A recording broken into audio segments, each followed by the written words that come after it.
हमारे चैनल पे ये रहे छोटे छलिया। इनका जो खुद का कभी बिजनेस हुआ करता था, समोसा बेचते थे दुकान लगा के, अभी काफ़ी परेशान दिख रहे हैं। देखिए रोड पे कैसे खाने के लिए बोल रहे हैं।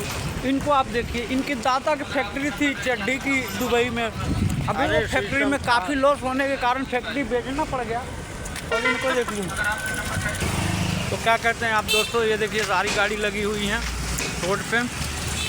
देखिए आप कैसे गाड़ी हैं, सारी गाड़ी लगी हुई हैं। ये जाने के लिए तैयारी है, सब ट्रांसपोर्ट से जाती है ट्रांसपोर्ट। ये देखते रहिए, हमारे चैनल पे बने रहिए, कुछ अच्छा चीज़ आप लोग को दिखाते रहेंगे। बने रहिए हमारे चैनल पे।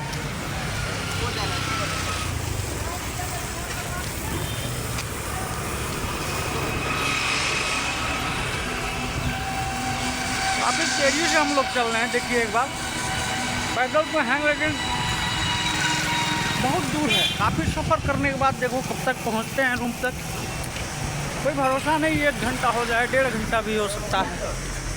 देखिए हम लोग चल ही रहे हैं। ये नहीं किराया का पैसा नहीं है, किराया का पैसा तो है, लेकिन मनोरंजन करते वीडियो के साथ जा रहे हैं। देखिए